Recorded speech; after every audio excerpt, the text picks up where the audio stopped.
This podcast is brought to you by Rebecca Castles of the Rising Dawn series. Do you like violence? Do you like smut? Are you tired of the stereotypical novels of werewolf romance out there and want something a little bit different? Then pick up Sparked Revolution, Book 1 in the Rising Dawn series by Rebecca Castles. Available on Amazon, in Kindle and paperback. You too can become a sponsor of Stories, The True and the Fictional by heading on over to buymeacoffee.com/STTATF or follow the link in the show notes.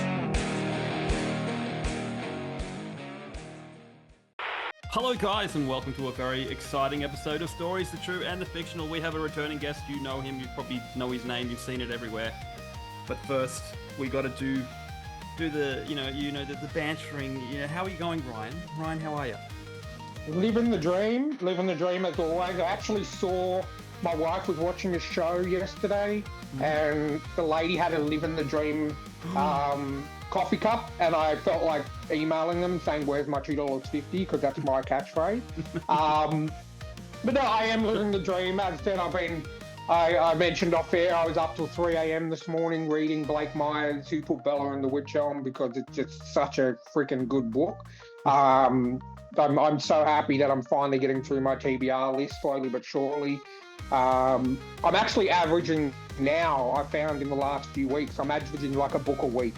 I also got an art copy of Eamon Bradley's Puddle People yesterday too, so that's in my my TBR as well. So I think I have to read that next because I have to review it within 90 days. So I'm going to read that next. But so many good books in my queue, including 2 books from our guest today, which I'm excited to delve into.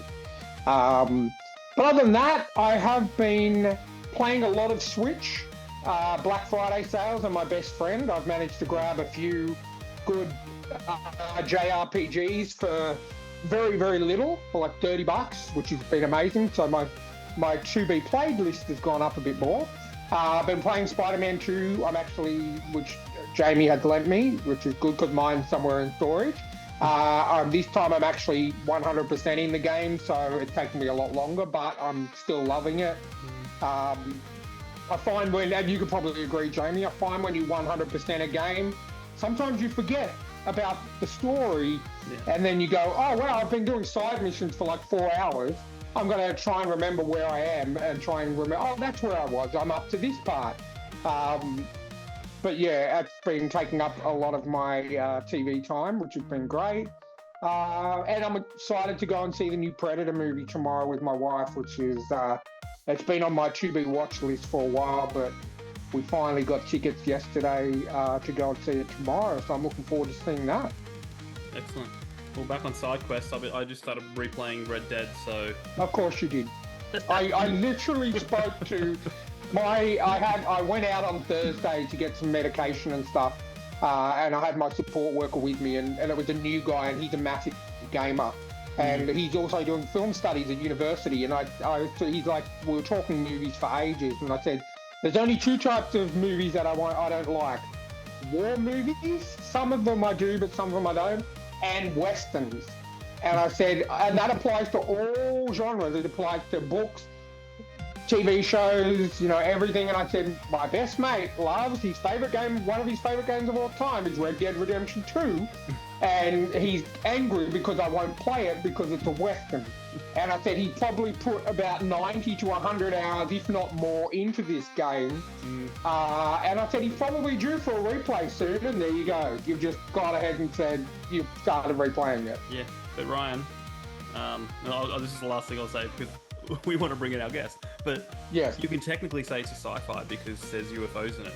And then there's you cannot. There's a vampire, there's horror doesn't matter. And there's serial killers.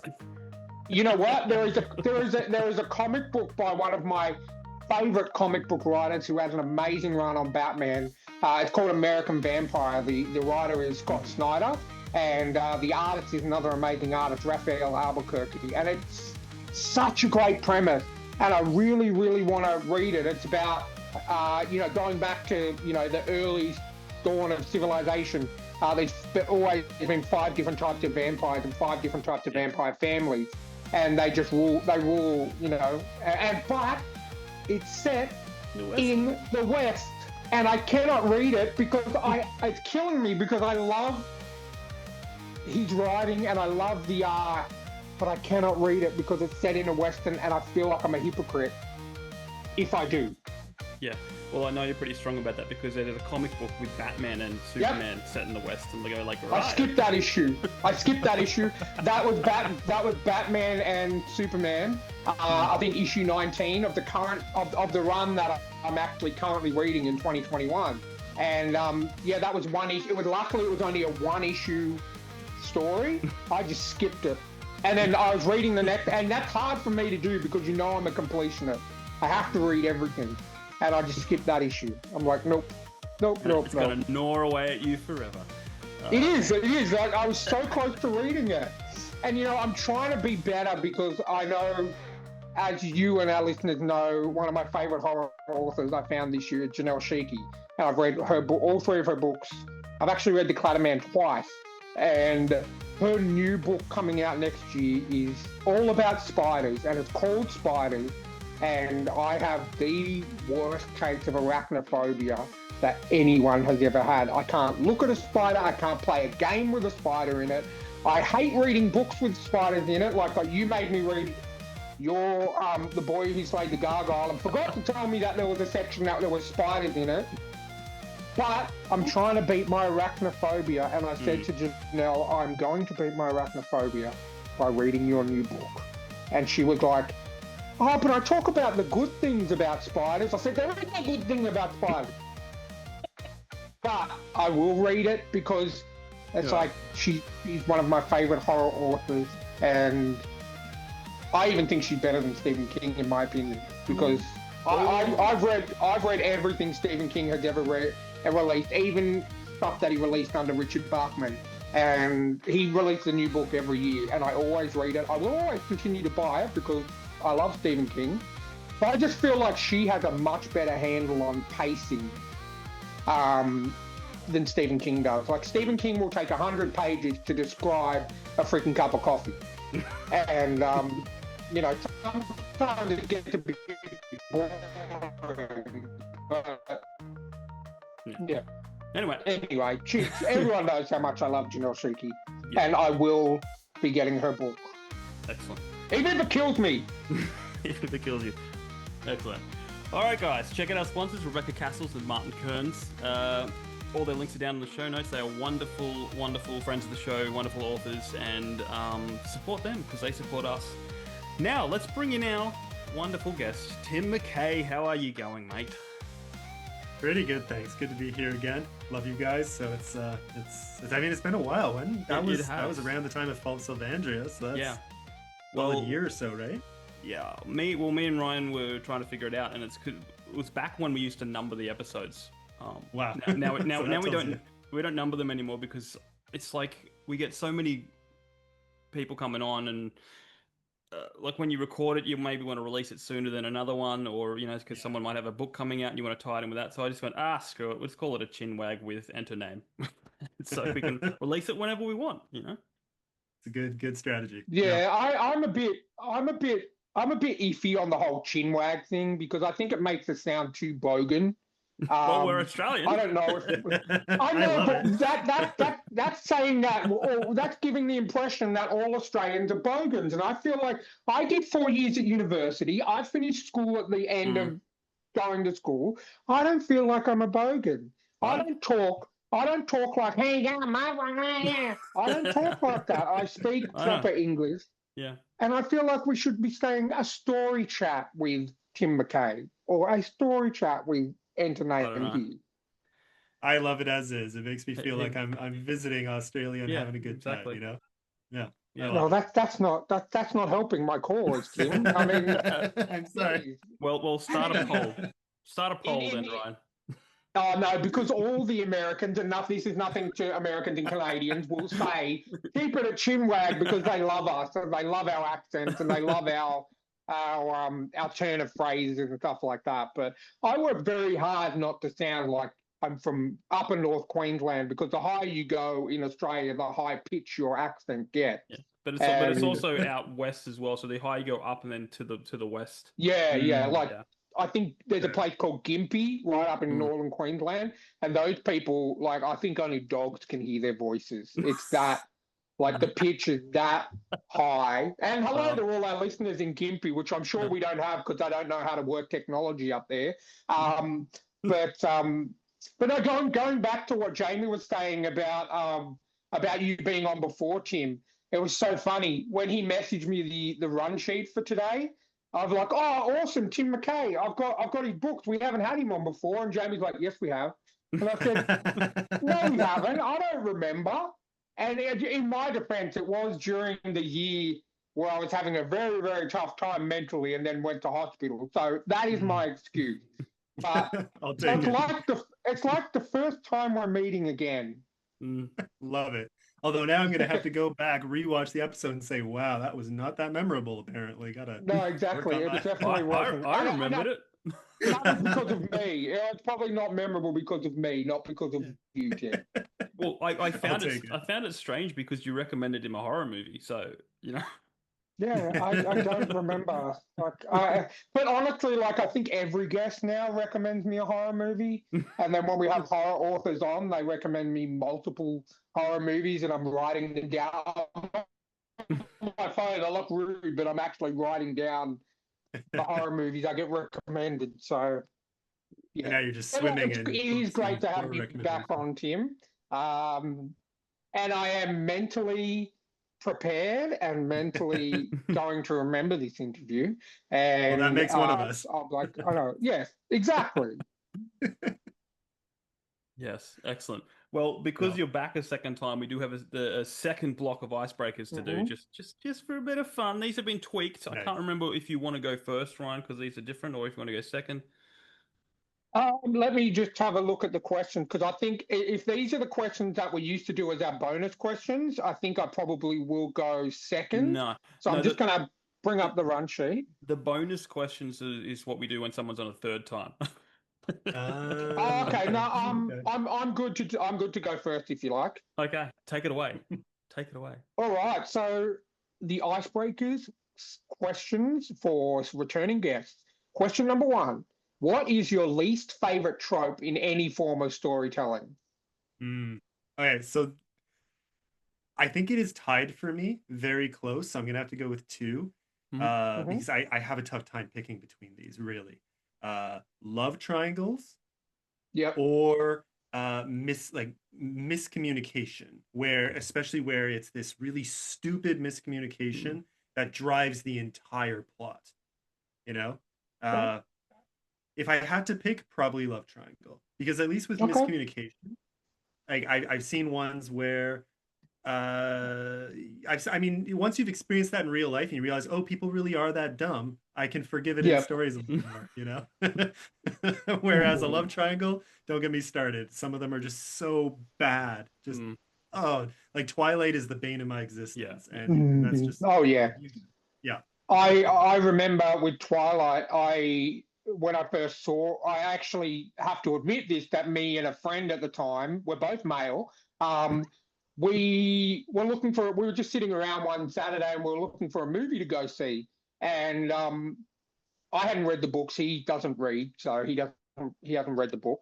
So I just Googled what was out and I saw this Twilight and I'm like, okay, it's a vampire movie. And the poster, like a lot of vampire movies are kind of, male and, the story of a vampire and a girl. So I'm like, okay, that can be doable. And I Googled it and it just said a vampire story. And that's all I read. I didn't read any further. And I said, do you want to go see this? So we went along. I think we were like 28 at the time. And we got into the cinema and it was all like teenage girls. And we're like, hold on. They were like, no, maybe it's a weekend, so maybe like it was during when me and Jamie were playing punk bands, playing punk shows. So we're like, maybe it's the whole emo phase that they just totally into vampires and stuff like that. And then we started watching it, and then we're like, where's these fans? Going to Twilight expecting Nosferatu is just a whole other level of don't even get. I've actually seen all three versions of Nosferatu: the 1920s one, the 1970s one, and the one that just came out last year, which was amazing.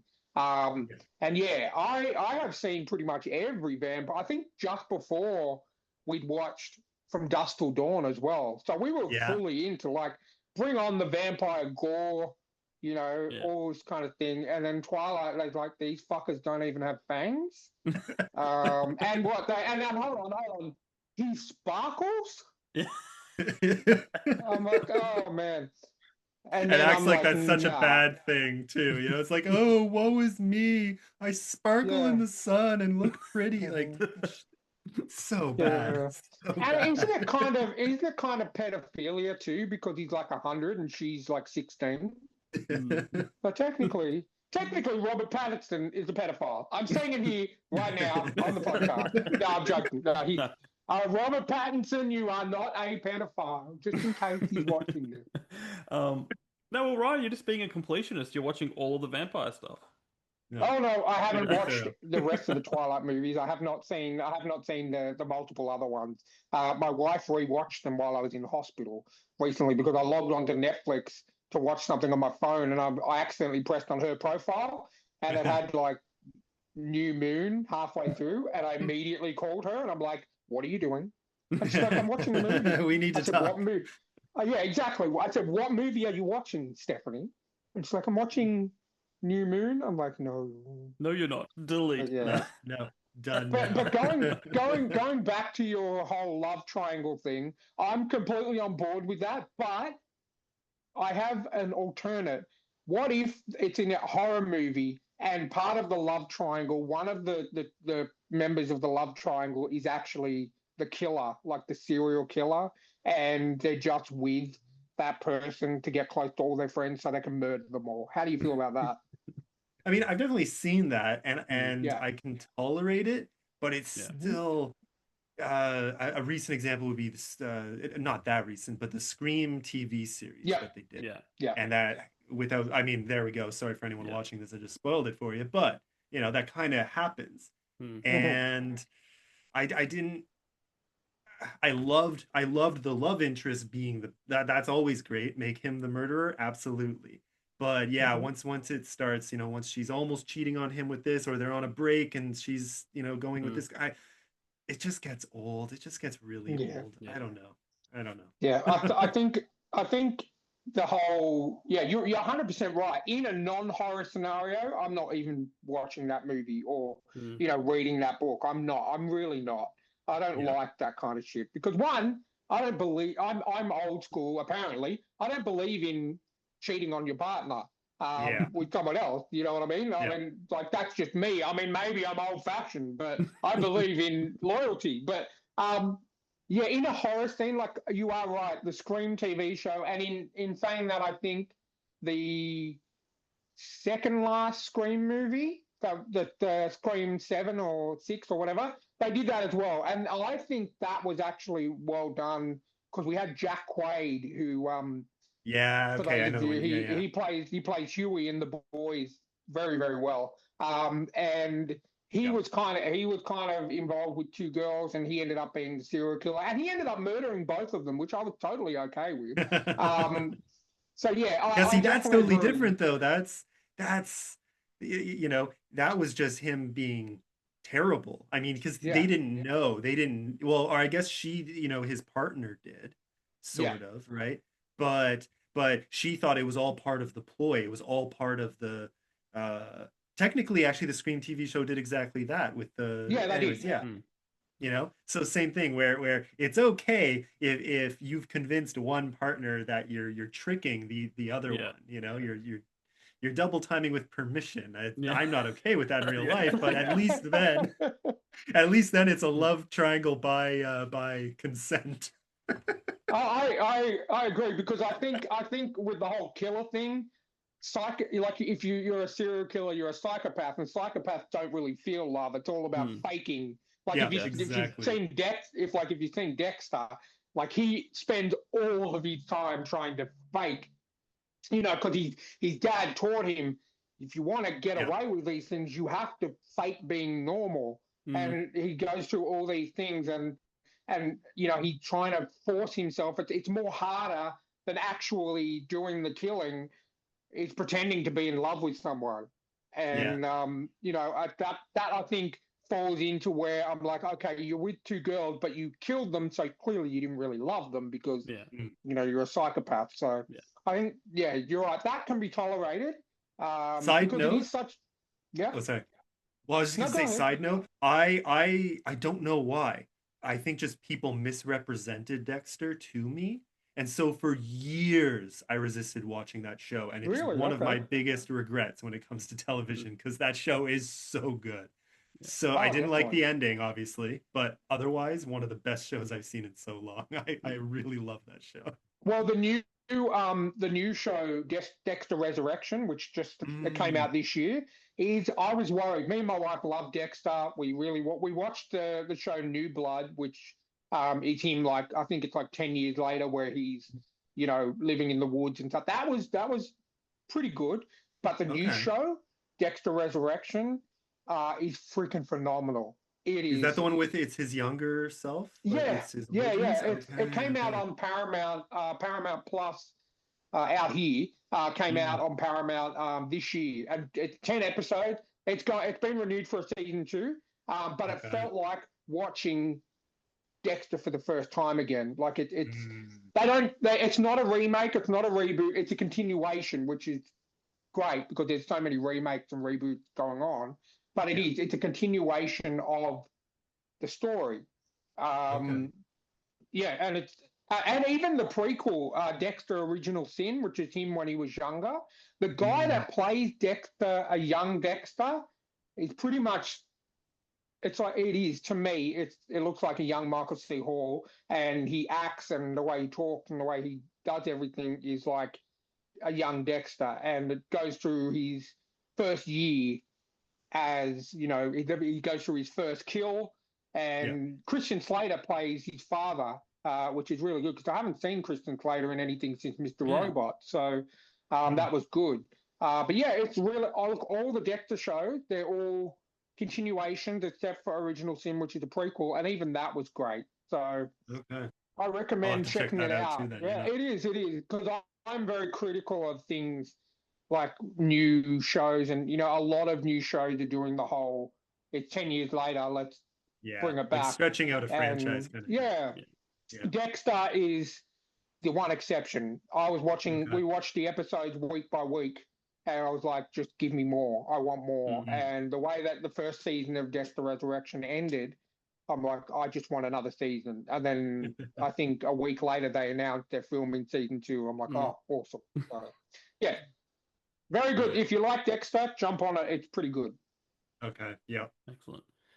All right, let's talk animal sidekicks. Tim, if you Yes. could have any animal sidekick, now it doesn't have to be Canadian, just an animal. Um, Yeah. what would you pick? And bonus points if you can tell us what kind of voice it would have. Oh, what kind of voice? That makes it tougher.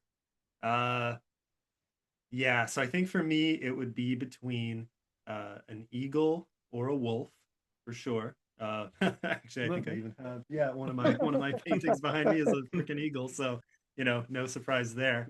Oh, what kind of voice though? Yeah, I would be a bit lazy. I mean, with the eagle, it would have to be like Liam Neeson, Yeah. Aslan style, Yes. but eagle instead of lion. Excellent. Yeah. Hmm. Now, would it be like an American bald eagle or a wedge-tailed Australian eagle? Or Oh, it's tough. I mean, I love both. I love bald eagles, and I think that's the only kind I've ever seen in person. I was in Hmm. BC.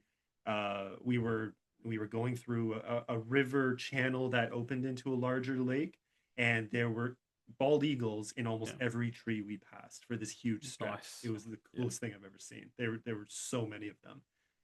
Very, I don't know. Yeah, that I'll never forget that. Hmm. Yeah. But I love a good golden eagle too. Yeah. Yeah. So it's Yeah. Yeah, it's a it's Jamie. The reason Jamie mentioned Wedge-tail Eagle is because it's featured in his new book, I Destined, coming soon. Yeah, there are also brilliant. no. They're like I love them because like I got to hold one Yeah. once. I got to hold one Mm. twice, three times. I can't remember how many Oh, times. that would be incredible. There's a nest at the end of the mountain where I live. Too. So sometimes we see four of them flying around together. Um, Okay, yeah. but I actually got what you'd call a warning tap from one because I went to a animal conservation place, bird of prey place, and they said, "All right, we're going to let the eagle loose. If it flies at you, just turn around." And they didn't say why. They didn't say why I should turn around, but I Yeah. felt these tap on my back as it flew up and just tapped me on the back, and they said, "Oh, that's just a warning tap for you." Like Wow. Okay. this thing can kill horses. Yeah.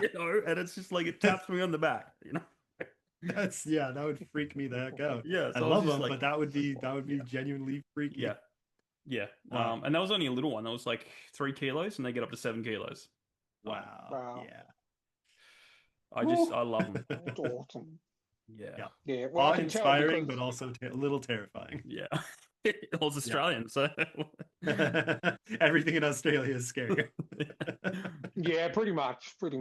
I think I love our I think it's a red kangaroos, which are the really muscular kangaroos. yeah, the ripped And ones. I've said this, yeah, I've said this on the podcast before, but I love when Americans come over and think that they can fight them, and then they just get knocked on their ass after the first punch.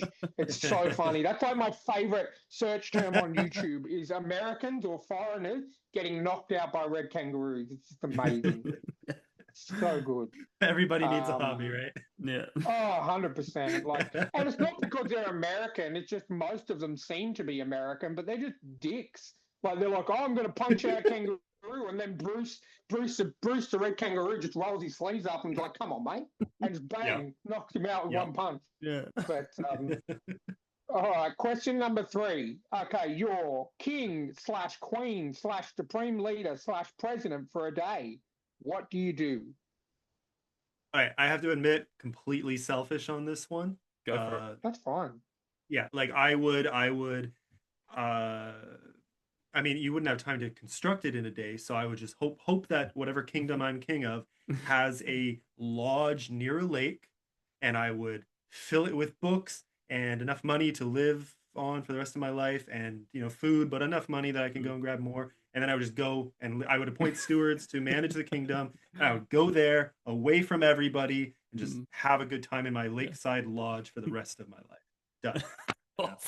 It's like I use my one day to get my dream life, and then I just It's like, you are king. All right, I'm going to take this here, and I'm going to go over. Yep, that's it. Well, I think you could construct it in a day because you're king or president or whatever. You could just order like 10,000 people to build you this cabin. And even if they just put one log or, I think you could get it done in a day if you make them work for 24 hours with no break. That's a little bit Kim Jong-un of us, but I think it'll be good. It's a little ambitious, but look, if I thought it was viable, maybe, I would start the day off by just going to my top engineers and saying, okay, we're going to conscript everybody we can to do this. Is this doable? And if they said yes, then absolutely, I would follow that plan to the letter. Yeah. I like it. I mean, if you knew you were going to be king for a day at a specific point, then you could plan for it. Yeah. There we go. Yeah. So you come in with a plan in advance. Yeah, I like that. That works better. Yeah. Or you just collect all the Amish because they got to build in barns, right? There you go. Yeah. Yeah. Still, I feel like it probably takes them a little more than a day. All right. Excellent. All right. So, what book or story would you like to see adapted to film? Bonus points for picking a director and actors and stuff like that. But we're going to make it harder for you. You can't say one of your books because it's already getting made. We're going to assume that one of your books is getting made.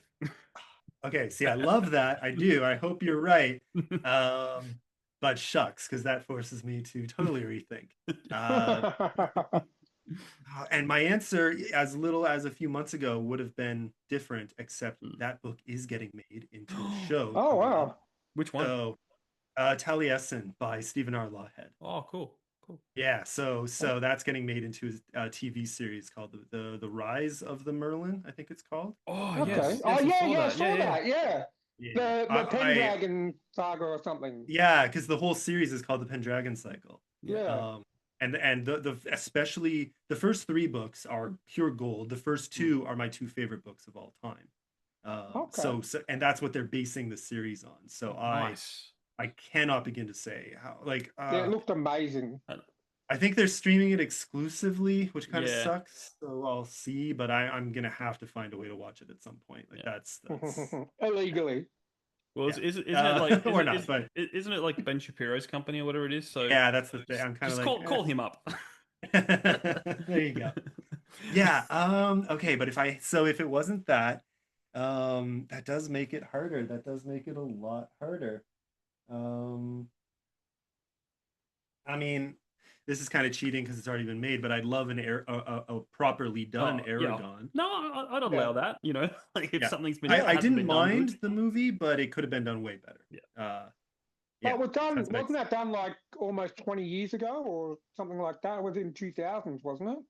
which makes me feel older than I am because yeah, I I'm mean gonna, I'm that's I'm gonna consult God. I'm gonna yeah, look it up on Google. it has been a Aragon. Let while. me have a look. Uh, I just wrote Aragon. No, Aragon Yeah. movie. 2006. Yeah, you're right. Wow. Jamie can That's edit out wild. the 19 silence. years. Yeah, 2006. There you go, 2006. So that's 20 Yeah. years next year. Yeah. So Wow. I feel like we're due. There There was you go. some talk about maybe a TV Oh, yeah. show. I don't know if that's actually happening. Mm. Any movie worth Yeah. watching that I would want to see has to be directed by Christopher Nolan. So that's the big thing. Give me a Mm. Christopher Nolan like Dragon Rider movie. Oh my gosh, I'd be in heaven. Oh, that'd be so good. Mhm. Yeah. He is something special. Yeah, I Yeah. think well they just released set photos from his Odyssey movie. Oh yeah, that's right. With Yeah. Tom Holland, Matt Damon, Zendaya. Zendaya's playing Athena. I can't pronounce Okay, the yeah. other characters that Matt Damon and Tom Holland are playing. Matt But that looked I like Odysseus that kind of. and Yes, correct. yeah, I'm not sure who Tom Holland is playing, but I mean, yeah, Odysseus is He's Matt playing, Damon. yeah. he's I playing think Tom he just Holland. says, yeah, he's playing Tom Holland because I think he says that every movie he does, Zendaya has to be in it. Zendaya. So, Zendaya, sorry, my bad. Look, Yeah. she's one of those actresses that she's good at something but bad at others. Like I didn't like her in Dune Yeah, because yeah. she's just like Yeah. it's like when Tom Cruise, brilliant actor, but when he did that German movie where he's just like, "Hi, I'm a German." Yeah, Valkyrie or whatever. He's like, Valkyrie, "Hi, I'm a German. We're gonna go German things, right?" Yeah, and he's gonna just like Yeah. or I'm with you on both of those. Tom Cruise, I love him, but there are the Yeah. occasional movies where I'm like, ooh, no. Yeah, and like Zendaya, same yeah. thing. I'm like, I don't. Some people really don't like her. I've enjoyed her in a few Yeah. things. Absolutely, she's talented. I but then- liked her in The Greatest Showman. She was fantastic in that. Okay, yeah. What else? Oh, Samuel L. Jackson in Tarzan. Yeah, yeah. I'm just like Tarzan was pretty Yeah. good. You know, Margot Robbie's great. But then it's just like That was good. I actually liked that movie more than I should have because there Yeah. were some parts that frustrated me. Yeah. But overall, it was shockingly good. Yeah, I'll Yeah. give you that. I'm sorry, Um, him breaking. The only thing I'll say is him breaking the whip around his neck with his Yeah. neck muscles will forever just haunt me. Like that's Yeah. the stupidest thing Yeah. I have ever Yeah. seen. yeah, But otherwise, yeah. if not for that, I would have enjoyed the whole thing. But that I Yeah. think is what Yeah. more than I think. But yeah, no, for me, my worst thing was Samuel L. Jackson because I was just waiting for him to say "motherfucker." Motherfucker. It's true. You know, Yeah. yeah. But Yeah. Oh, Yeah, but yeah, that movie, I trust Christopher Nolan because I pretty much like everything he's done. So I'm not a massive like I love the old gods and the legends around those kind of things. So I will see it. But with Christopher Nolan doing it, it just makes me excited to see it rather than just wanting to see it for the sake of seeing it. You know, like he did was it I might be mistaken, but didn't he was he the guy who did Oppenheimer? Yeah. Oh yeah. yeah, Yeah, okay. Yeah, that one my wife wanted to see. She loves that kind. She loves historical stuff like that. And I was like, okay. But then I heard Christopher Nolan was doing it. I'm like, okay, cool. Let's go see it. And for the You whole have to 3 see it hours, now, yeah. it didn't even feel like it went for 3 hours. It felt Yeah. like it went for like an hour and a half. It was that Yep. good. And I think we saw it in like one of those cinemas where they've got the best sound. So when the bomb actually went off after the delay because of the sound barrier thing, that was just insane. So yeah, I'm 100% behind seeing anything that Christopher Nolan does. He branched off. I love like either just really well done historical adaptations or historical fiction. I love too. But when he first branched away from the kind, he did the superhero movies for a bit, and and that was after a whole bunch of his really good movies to begin with. Then he did superhero. Then he started moving away with like Inception and Interstellar and Tenet. And then he did, it was Dunkirk he did, right? Yeah, Dunkirk, yeah. So, yeah. That one, it had a really well done vibe. Like you felt the tension and the fear and the anxiety throughout the whole movie, but I hated it. Like some parts were really good, but that didn't feel like a Christopher Nolan movie to me. So I was kind of worried. When it came time for Oppenheimer, I thought, okay, I didn't like Dunkirk, but maybe this is the direction he's sticking with now. He wants to do these historical adaptations, and the last one was, so we'll see. And then he just nailed it. I mean, that was so well done. And Cillian Murphy, who played, oh my gosh, he did such a great job. That movie was stacked. He's such an underrated actor. Like I've seen a lot of Cillian Murphy movies. Like I think he was in that movie that didn't go very well called Red Eye, which was like a kind of horror-ish thriller movie. That's when I think I first saw him, and then everything. Like he was really good as the Scarecrow in the Nolan Batman movies. The only villain to actually be in all three as well, so that was good. And then pretty much anything that he's in, like 28 Days Later, of course. He's really good in that. He's such a good actor. And then Oppenheimer, he just blew it out of the water. He was just absolutely amazing. And any movie that goes for that long, but it doesn't feel like that long, it means it's a good freaking movie. So, 100%. I'm really looking forward to seeing Odyssey. I think it's going to be another long one, but I think it'll be think it'll be worth it. Well, I think the title's a given, right? Yeah, pretty much. Oh, I love it. Yep, it's in the name. Question number 5, the final question of the icebreakers. We have a returning Bill and Ted. They come back in their phone booth time machine and say, "Whoa, dude, we need you to help confuse an archaeologist. What should we take back in time to bury in the past?" See, I love that. Yeah, this is such a good question. My answer is just a straight up, I want to grab a whole bunch of Lord of the Rings sword replicas and a few skeletons and just go really far back and put them right next to dead or fossilized like pterodactyls and like flying dinosaurs. And just I want present day archaeologists to think that there were, humans fighting on flying beasts. Yeah. That's my. You want a real life Dino Riders? I like exactly. it. Yeah, I like it. Yes, someone needs to bring that movie back. I don't like. You know how like you got all the Fast and Furious that just keep going and they just get insane, right? Yeah. Now they're doing all the Jurassic Park movies and they're going. Why aren't we writing them? Like why aren't like when Jurassic... That last one was rubbish. Yeah. Rebirth was absolute rubbish. I paid to see that in the cinemas, and that was horrible. Yeah. And I'm pretty good. I'm pretty easygoing with my movie rating. But I remember in the movie, I messaged Jamie and a few of my friends in our group chat, and I'm like, "This is the worst movie I've ever seen." And then even the design of like the final dinosaur, the D-Rex, his face was flat.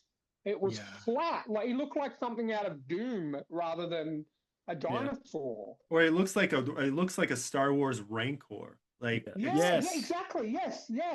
I saw that in the trailer, and to me that was just an instant. Like I've been waiting to hear how people think. I had one or two friends whose judgment I don't trust at all have said, "Oh yeah, you should go see it. It's pretty good. It has its issues, but I think you'll like it." And I've been waiting for someone a little more. Yeah, I trust. No, it's on Prime now, and I'm just like. This is confirmation. Don't even watch it for free. Don't even watch it for free. It's not even. That's how I'm feeling. Don't encourage them to make more.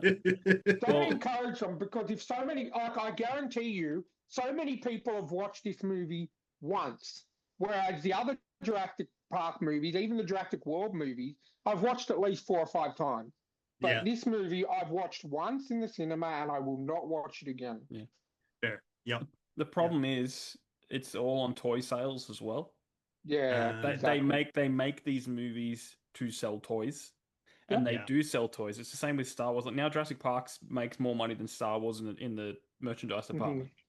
Wow. So it almost doesn't matter if the movie fails because they probably make more money off the toys. Yeah. And they're like, well, we'll just make another one. Doesn't matter that no one watched it, but the toy sales, because little kids love dinosaurs. Like who's a little kid that doesn't love dinosaurs?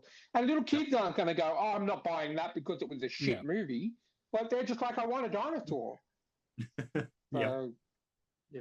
That's unfortunate because it means that movies that do not deserve to get that much credit keep going. Yeah. But I haven't watched it yet because apparently a movie came out at the same time and it's more of a B grade one and it's Primal War. Yeah, I watched Primal it. War. Me and Steph have watched it because I love any movie with Australian actors, and it's got an Australian actor called Ryan Quanten who played Suki's brother in True Blood.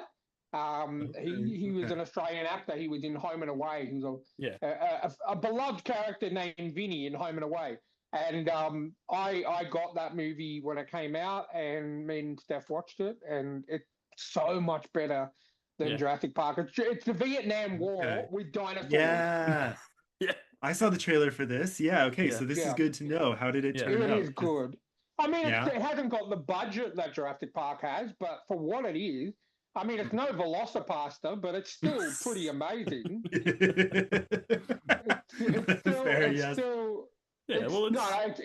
very, very good. The CGI doesn't look bad at all. It looks really good. So I recommend people watch that over Jurassic Park Rebirth. Yeah. It's a platoon fighting dinosaurs. I mean, what's the exactly. That sounds awesome. Yeah. So that's that's the one I've been waiting on. That's like that shark movie I watched. Which is the second best shark movie I've watched because the first one is our good friend Matt Holmes' Fear Below. Okay. Fear Below is amazing. I watched that when it came out on Prime. It's fantastic. But there is a movie, and it's an Australian movie. It's called The Beast of War. And what it is, it's a shark movie set during World War II, where the first quarter of the movie is Australian troops on the Papua New Guinea Kokoda Trail, and then the Japanese attack, and they're forced to, I think 5 or 6 of them are forced to flee onto a raft in the water. And then they're like, oh, thank God we got away from the Japanese. And there's a massive great white shark that starts picking them off. And it's so good. It's like, why didn't people think of this? World War II, sharks. Yeah. It's better than any Sharknado or anything like that. I mean, God, they made 6 or 7 of those things. But The Beast of War, I think it's on Prime now. Okay. It is amazing. And again, it's an Australian movie, so I'll watch any Australian movie because I'm very loyal. But in saying that, if you want a really good shark movie, check it out. I think it's out in Canada and America and the UK. Fear Below by Matthew Holmes. It's set in the 40s or the 40s. Yeah, 1940s. And it's about a bull shark that it's about some gangsters that steal a whole bunch of gold. Yeah. And they crash the truck into the water, and it's in a river. They hire some people, and in that river is a bull shark that is waiting to pick people off. Yeah. And it's so good, you can't tell that not one scene was filmed underwater. Huh. Yeah, and they've got the old school screw-on diver suits. Yeah. Okay. Yeah. So really I did see the trailer for that one.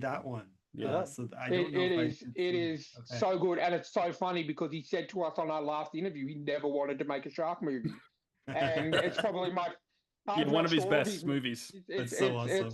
It's my second favorite of all. I think he's made 4 movies. It's my second favorite of all. So it's definitely well worth a watch if you like shark movies. And all of you Americans love Australians, so watch it.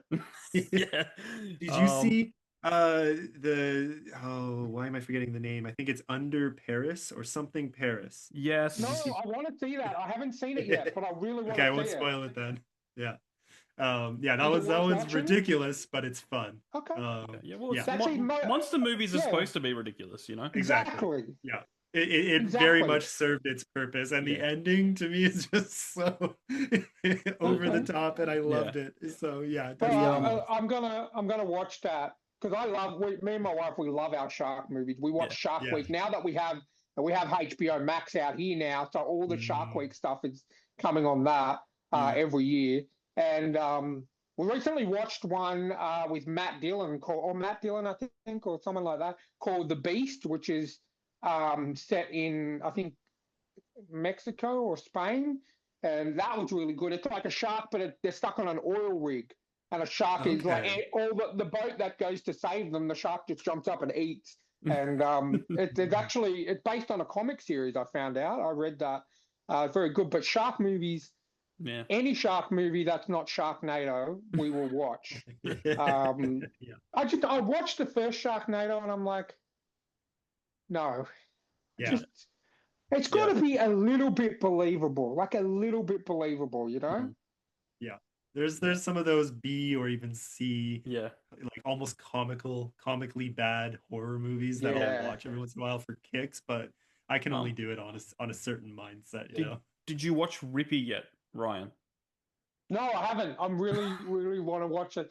So Rippy, for those of you who don't know, Australia had this show back in the 80s or 70s or 80s called Skippy the Bush Kangaroo, and it was about a kangaroo Mm. that Was like a people hero. could like yeah, it was like a hero. He like saved people from falling down a well and all this kind of stuff. There's a horror movie called Rippy, which is a zombified kangaroo that kills a whole bunch of people. I do have it, but I haven't watched it yet. I haven't watched also. I want to watch, but I haven't watched yet. I have Bambi: The Reckoning, Yes. which is Yeah. Bambi getting Taking revenge revenge. on hunters for killing its mother. I've also got Neverland, which is the actual real story about Peter Pan, because he's actually Mm. Peter Pan is actually a killer. He kidnaps Yeah. kids and takes them to Neverland. Neverland is just like heaven, essentially. So I'll have to watch that.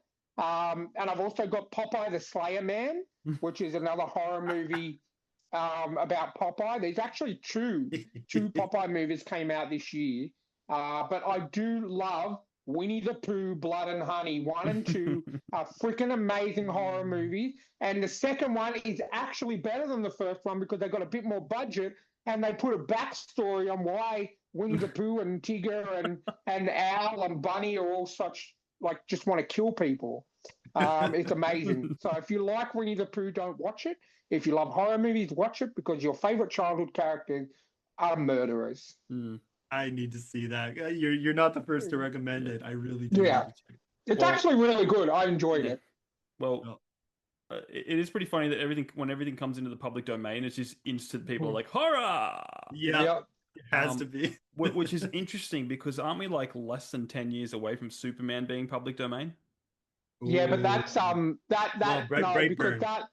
that the Siegel and I can't remember the other guy's name. Their family, Mm. they have the rights to those films, Yeah. and because there is a clause where if you make a new movie All right. Okay. it's like 25 years, the clock resets on free domain. Well, then, So well, that makes sense for Bambi, but like Disney's been doing a lot of because they did Mickey Mouse, but I think that was actually Steamboat Willie or something. yeah, it wasn't actually Yeah. Mickey Mouse. It was Steamboat Willie. It was Yeah. the original Yeah. the original incarnation before he actually became Alright, yeah. Mickey Mouse. And Peter Pan, they're technically the reason that they could use that Well, is that's because there was it's only yeah. that movie Pan, but they essentially didn't have any connection to the original Peter Pan. Yeah, So well, because that's why they made Disney took the story and Disneyfied it. Yeah. exactly. But So you guys, I mean, oh, sorry. no, go ahead.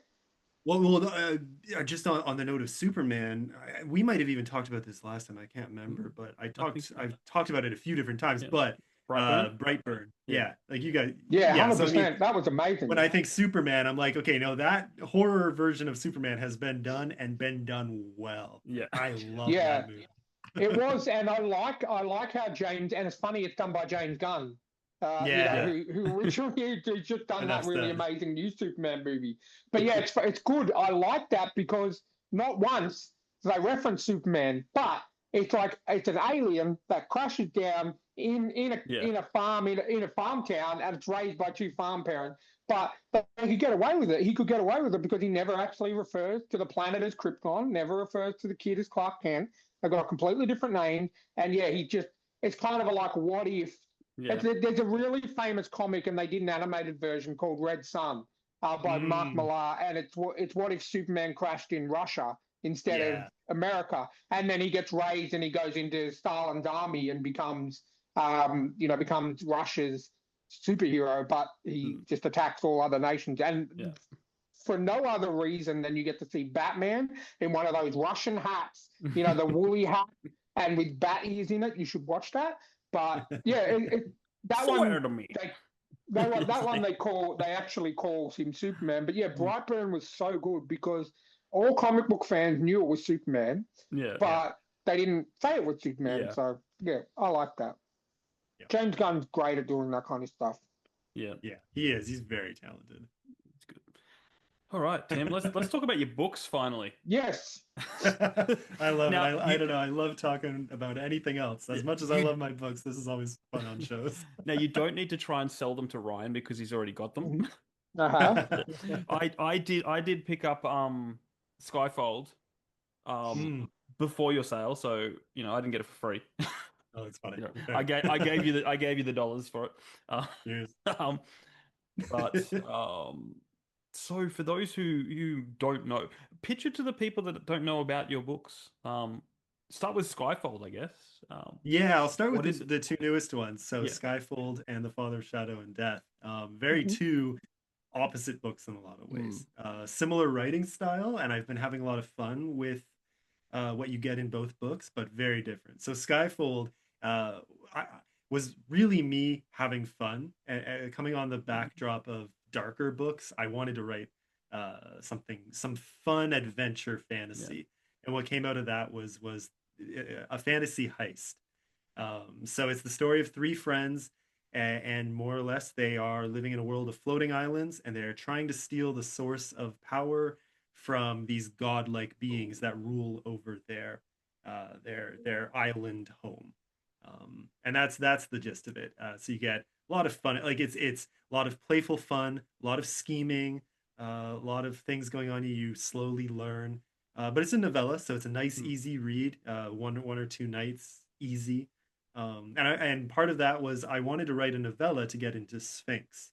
I always forget the full thing that stands for, but it's a novella competition for indie authors. Cool. And so I was on a bit of a timeline too, which was a nice challenge. But I think what came out the other side, I mean, the reviews have been fantastic, and that's been really encouraging because I took a lot of risks with it, a lot of new directions, a lot of new style and story elements that I hadn't used before. So that's been a lot of fun. And I mean, highly recommend it. You've got magic, you've got romance, you've got schemes, monsters. I always have monsters. It's loaded, but so there's a lot packed into very little space. So there's romance, but no love triangles, right? No love triangles. Probably the polar opposite of a love triangle. Maybe I did that subconsciously. But there are triangles. There's one on the front cover. There are triangles, yes. Yeah. Awesome. So that's Skyfold. And then I mean, it's kind of funny. I did that as a well-needed break from dark themes. And then I went and wrote the darkest book I have ever written. So I wrote The Father of Shadow and Death, which in part is a prequel to my first book, The Fall of Sylvandria. But it's very much set apart. So you can read them separately, and you never have to read the other, whichever way you go. If you want dark fantasy and lots of action, you can read The Fall of Sylvandria. If you want fantasy horror, set in a very rich context. So it's set in the capital city of this enormous empire, and it follows these exiled, almost subclass citizens within that empire. And really all you need to know is main character is this failed father and former priest who is trying to save those exiled people from their dark god. It's kind of a Okay. it's kind of a fun twist on the chosen people, but instead, the chosen people of a very dark, malevolent force. And so you've got creature horror, you've got slasher horror elements, and then obviously cosmic, supernatural, all kind of blended together. And it gets, I constantly get told everyone's number one comment is that I am very, very mean to this main character, which you'll either love it because you know there's payback for that, or there's payoff. There's payoff for the suffering. So if you like him, you'll be satisfied in some ways, and if you hate him, you'll be very satisfied because he suffers a lot. He's a very polarizing character, but well, yeah, I've never been this mean to a main character. I'll tell you that much, and it's a lot of fun. Well, I think you've said that it's about a former like priest trying to get these people away from essentially the church and stuff like that. I think that's every main trope of every JRPG and RPG I've ever played, because it's always the church is the devil. I mean, it's not essentially the devil, but it's yeah. I'll stop you there because actually, no, that is so. How do I put it? The exiles, they ran away from this dark god. He was never a priest of that dark god. He's a priest of the gods of this empire that they are now part of. And that was actually a big privilege. It was a huge privilege for the main character, Braddock Dezane, to be made a priest, despite the fact that he's a Saruman. He's from the nation of Saramai, and they're all living there in exile, and he's the only one. He's the very first to ever become a priest of the Triuval, is the name of the religion of this empire that they're a part of now. And so he has this huge privilege, and for reasons that get explored, he mucks it up and he loses his priesthood. And so he's dealing with the loss of what he went through, as well as the shame of having failed his people and no longer being a priest, but some of them still respect him for it. And he's trying to, claw his way back up in terms of social standing, both in the empire, and he's a very delusionally arrogant person at the same time, so very insecure, but also hilariously self-absorbed. So you see him trying to claw his way up and trying to impress people around him, and always making more of a mess in very fun ways. And then in the context of the horror that comes as the dark god, his former dark god, or the dark god of his people, is now hunting them, and he gets wrapped up in it almost by no fault of his own, and then has to make some very hard decisions. Okay. Wow. All right. I like it. So do the people that, I guess, worship this dark god, do they see them as dark themselves, or? I think they're somewhat self-aware. I think, there's a lot of self-interest that goes into why they would choose to serve something like that, but they get a lot of benefit out of it. So if anything, what's fun about this was really pitting these two religions against each other. And because, again, despite the fact that he's a failed priest, he still holds on to a lot of those tenets. So you see, I had a lot of fun with that, actually, really fleshing out a benign, I think would be the right word, a benign faith system in a fantasy setting. So you see a lot of the good, a lot of the human elements, a lot of the bad, but it's not, like the dark god, totally different, and all very cultish. It's depicted that way intentionally. Okay, And then you have a far more balanced view of this main religion that he's a part of, and that was very fun for me to explore, because I'm with, like, I've seen so many you do get a lot of abuse in that regard, a lot of just the common trope of these terrible religions, especially the terrible oppressive religions that need to be overthrown. Not what you get in this story at all. Okay. I just always, I said I've played RPGs and JRPGs since I was a little kid, and I still play them every day. And I'm 43, and it's always like me and the guys have this joke where it's like, mission 1, save a cat. Last mission, kill God. It's just always like, okay, that is so accurate. Yeah, it is. It really is. There's so many of the Final Fantasy games I've played are like the evil is, the religion or the church that Yeah. everyone follows, and then your main character is like, hold on, there's something wrong here. Yeah. And go through that, and so many other games. Like I recently finished playing the second one, but I recently finished a game called Octopath Traveler, and again, there's a character in there who's a healer, and she represents the good, like what you're saying. Your main character represents the good church, which is kind and takes people in and looks after the world.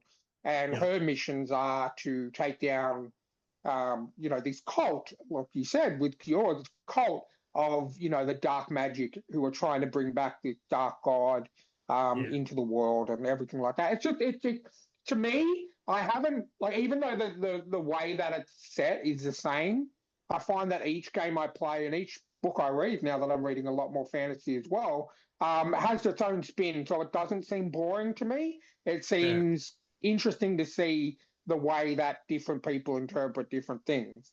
And I'm not religious at all, at all. So to me, it's not something that I'm familiar with. So my only real religious knowledge is through these games and through the books that I read. Like even the horror books I read, like I read S.S. Fitzgerald's Sinner's Past, and the bad Mm. guy in that is the church that's there Yeah. because it's a dark church, it's an evil church. You know what I mean? Like, um, it is such an. I think a lot of writers and a lot of video game creators and a lot of movie people, they always. I think it's just such an easy thing because Yeah. people, like a lot of religious people, can see, oh wow, they're putting the church as the bad guy. That's going to get some kind of reaction, whether it's good or bad Yeah. or anything. And I think that's what it's all about. Reading, games, movies, it's about getting a Yeah. reaction out of someone. I think And I think too. that, yeah. I think even, well, I'll put it this way. Sometimes I've had conversations with friends even, and even back in the day. I think my opinion on that has changed a little over the years, because I've real and maybe more so now that I write and I'm on the other side of the equation. I Mhm. I I think what happens is that it is such a prevalent part of human experience and just any culture on the planet that you're almost missing a crucial dynamic of what it is to be human if Mhm. you don't have some representation of religion in a story. I'm not saying every story needs it, not that at all. Mhm.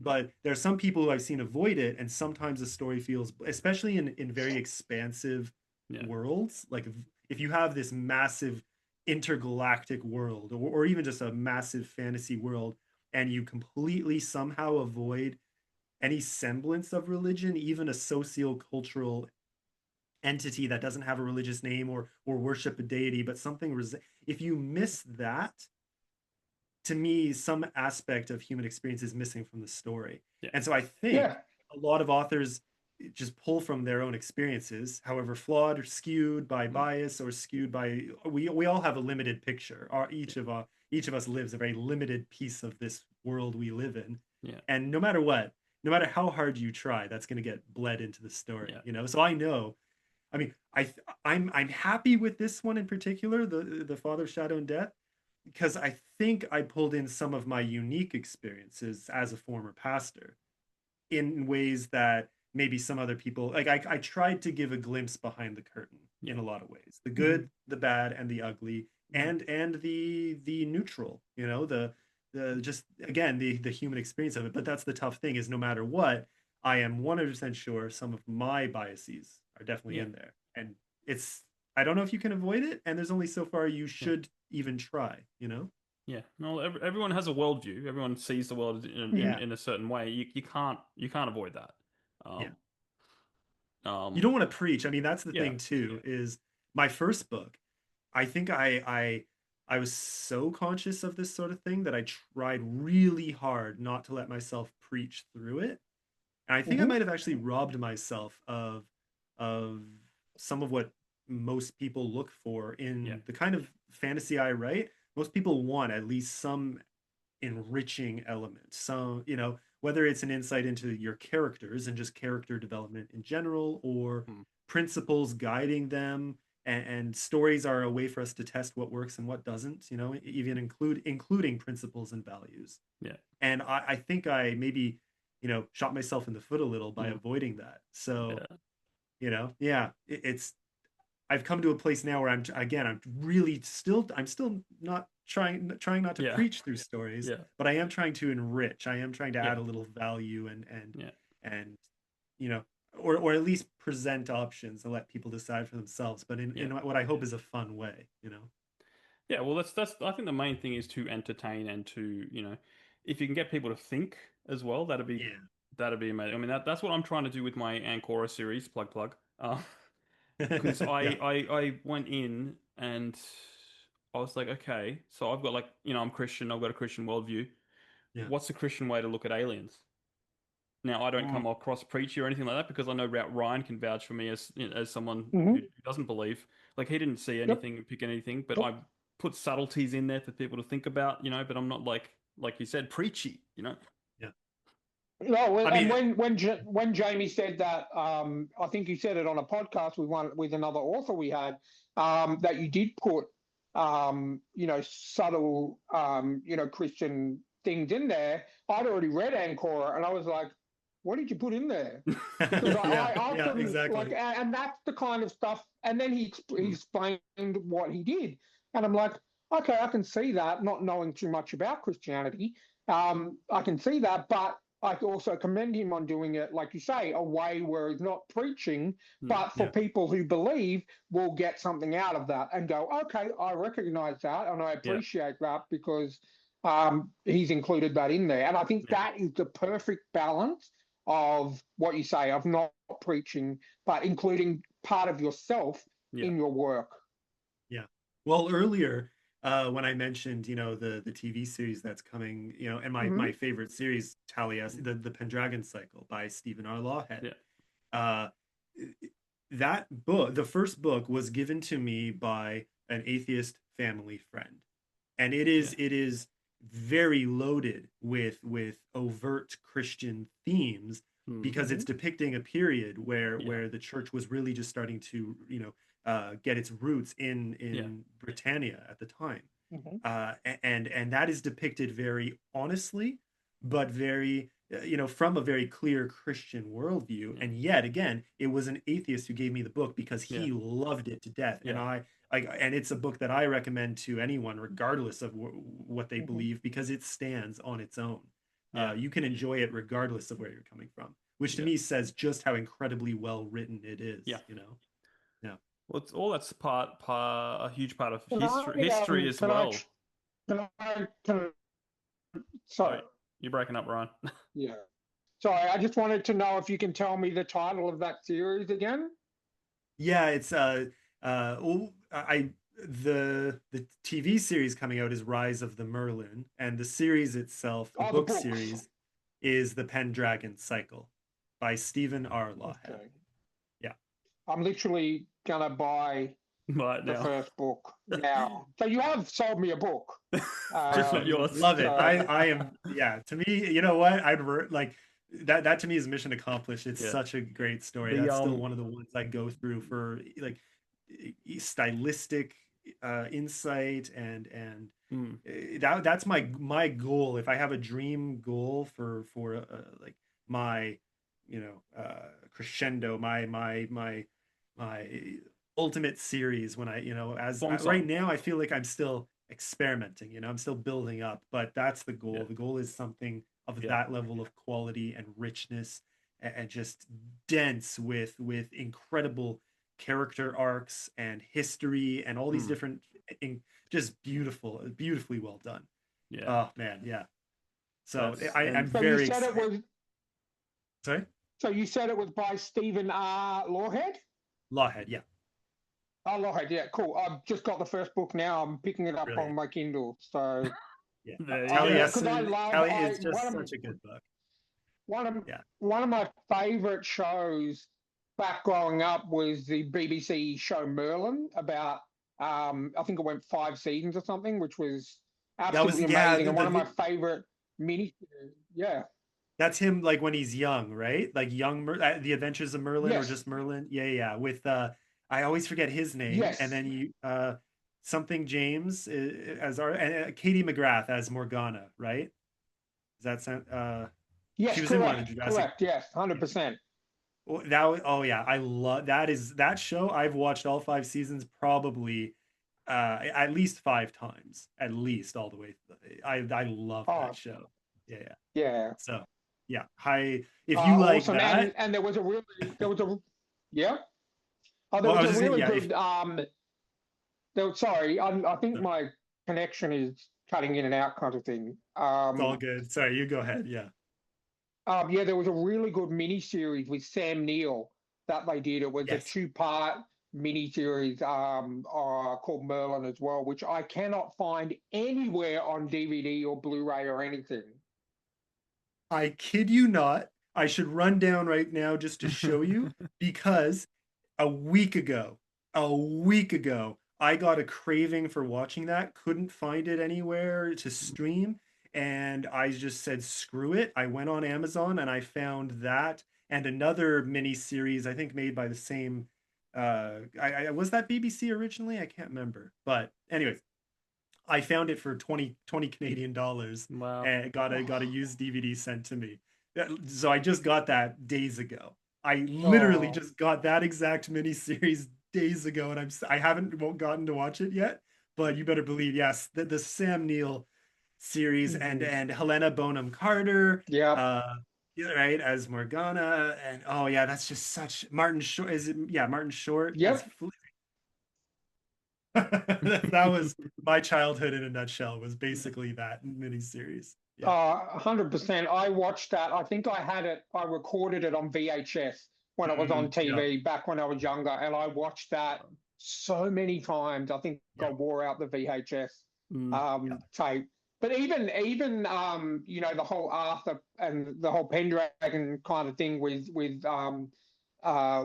Merlin and with Arthur and everything like that, it's crossed over into the comic world because there's an X-Men comic called Excalibur, which is about a British, like Captain Britain, and they, set in England, but Huh. at the moment they're dealing with, for like the last 10 issues, and it's still going, is Arthur Merlin actually brings back Arthur and Mm. him and the Knights of the Round Table and everything. They've come to fight against the Excalibur X-Men team, and it's just any Merlin and King Arthur stuff I can get, I will take, because it Yeah. is just so good. So I'm glad you recommended that book, because I just bought the first one, and I'll be reading it hopefully soon. Yeah. Like, I would call it the pinnacle. I mean, and this is saying, and I've seen the same things you're talking about, and I would say the Pendragon Cycle to me is the peak of Arthurian Okay, legend done right, done awesome, very, very well. awesome. Yeah. I'm excited. Well, you've promoted other people's books so that I bought them. But in saying that, I already have your books, your first two books. Exactly. Oh My no, work is the done here. Skyfall and yeah, you're right. Your job was done. You know what I mean? But one other thing I wanted to talk about is I've seen on X that you're working on audio books for, I Yeah. think, your first book. You're currently working on the audio book for that one, the one you just held up before. Is that right? Yeah, so I already technically I'm doing it the third time now, which has been an Okay. experience. Yeah, so for the Fall of Sylvandria, I did about two-thirds of it originally just to get a feel for the experience and what's required, and to experiment a little and test out some different softwares and so on.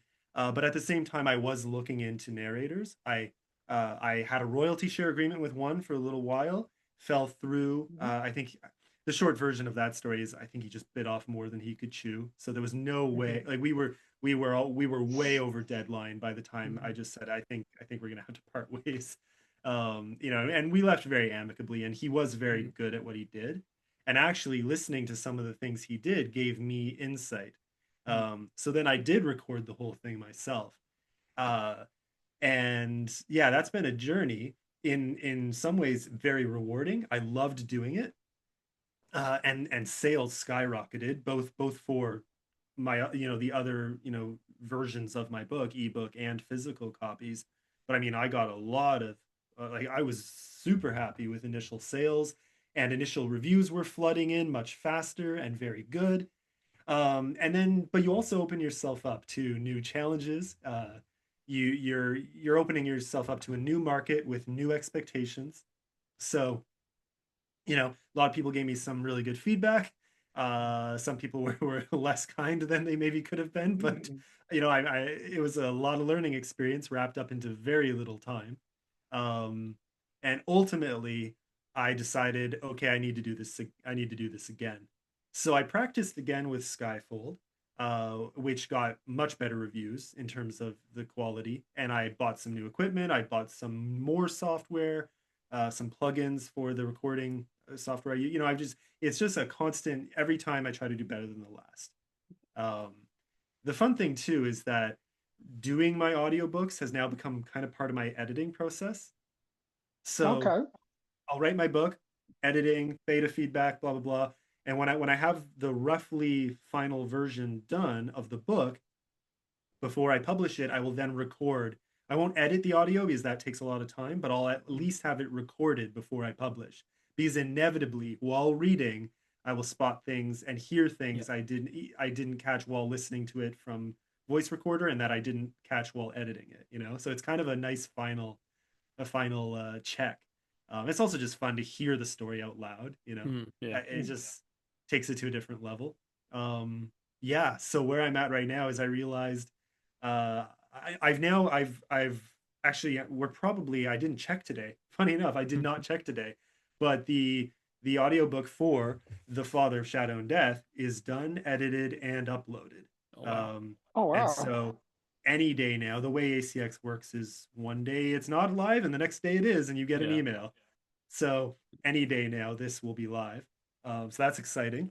I'm one of those weird people who both. I listen to audiobooks at night when I'm falling asleep, and I read the books as well. So now that you mentioned that, you've got the audiobooks and I have a couple of credits, I'm going to try and find that, because I really do love when the author reads his books or his or her books on Audible. I think it's just because it's your world, and we find out how there's so many, especially with fantasy.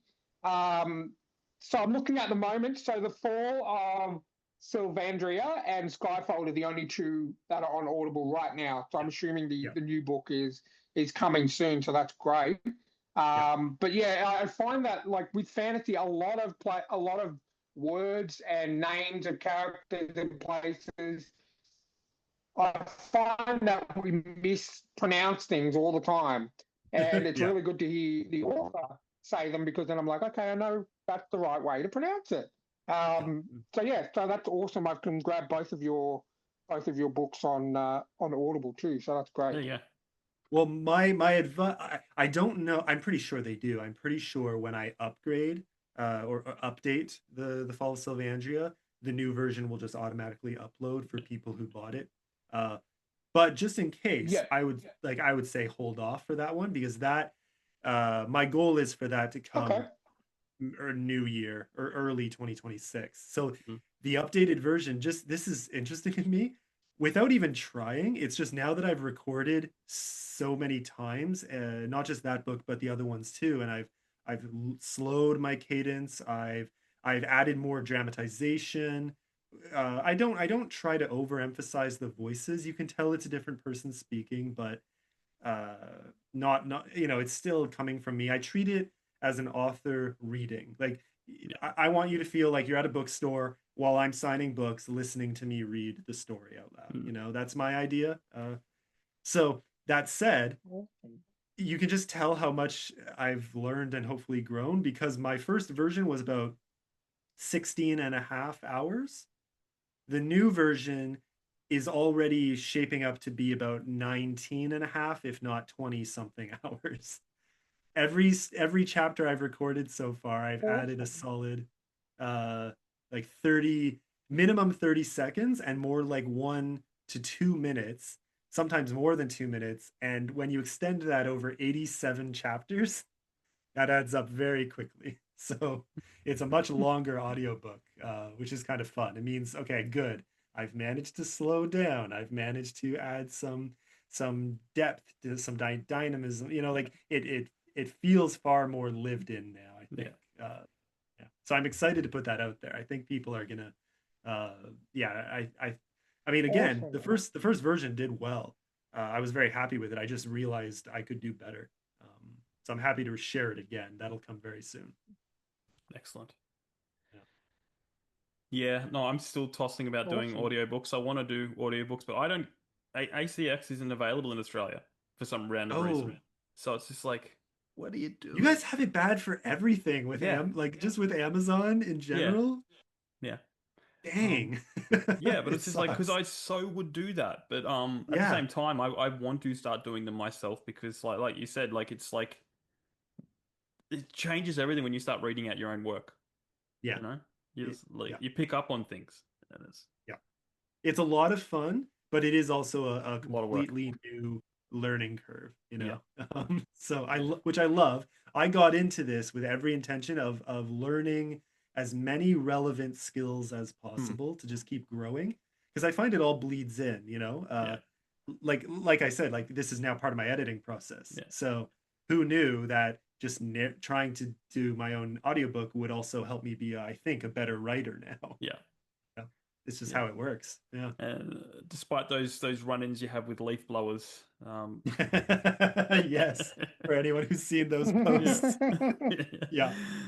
That is part of the fun too, is trying to navigate like when. I mean, I have a pretty well soundproofed area now, and I have sound foam, like soundproofing foam around the mic, and a separate box to keep it in, and software, noise canceling software that does pretty well.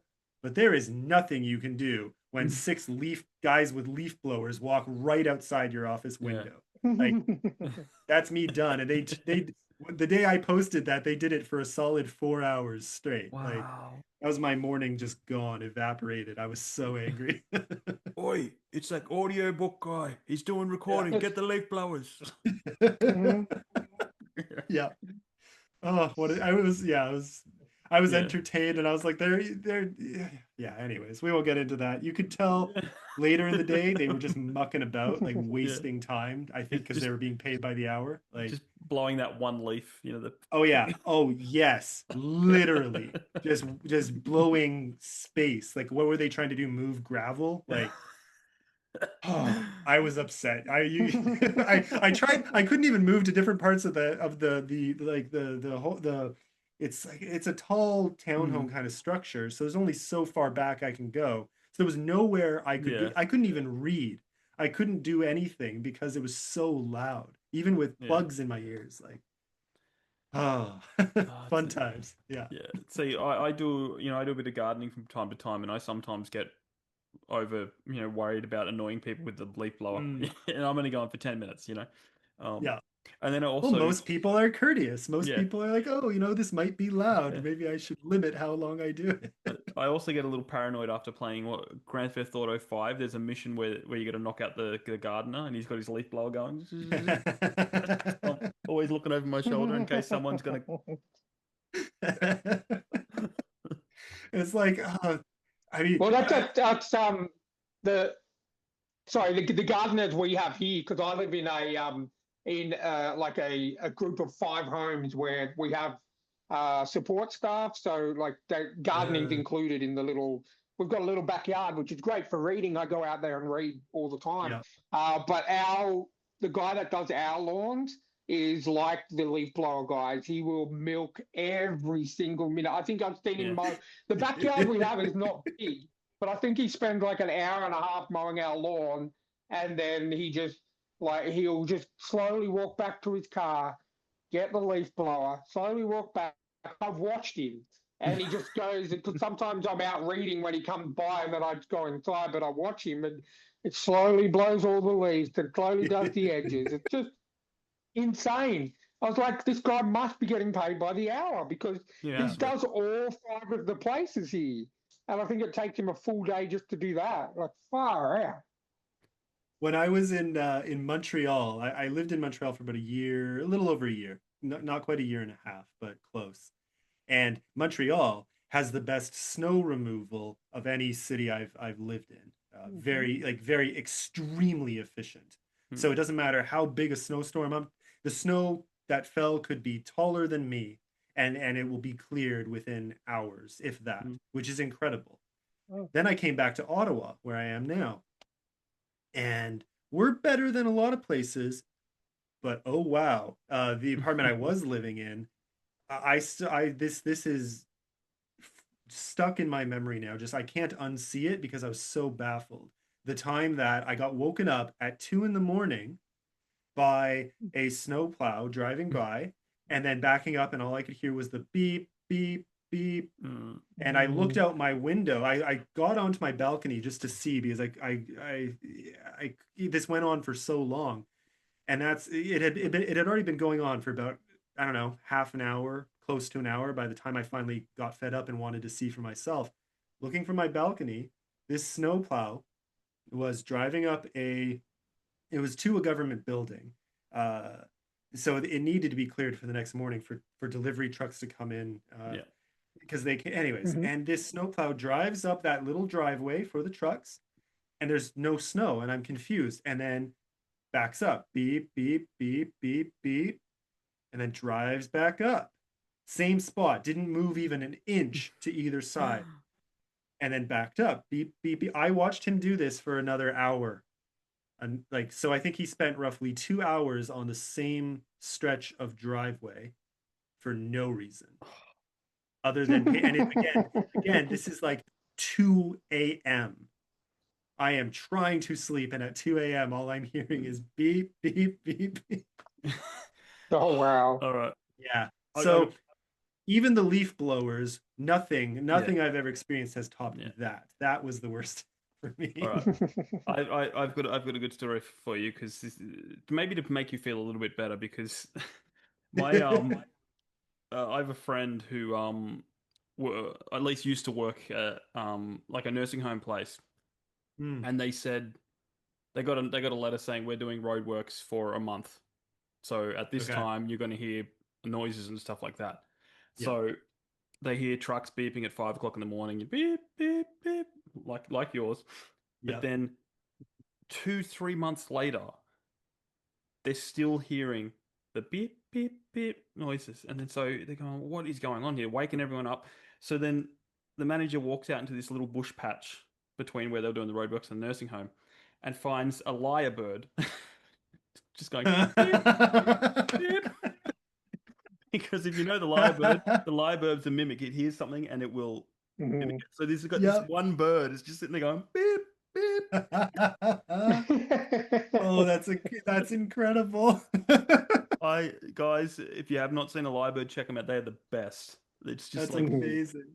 Like, because you can be in the bush, you can be going for a walk. You don't know if it's an actual animal or a lyrebird, you know? Yeah. There was one at the Taronga Zoo that died probably 10 years ago, and it would do, like, they did, construction was going on near its pen. And so then the construction's finished, and this lyrebird's going, "There you go, mate. Yeah, just all right. Yeah, mate."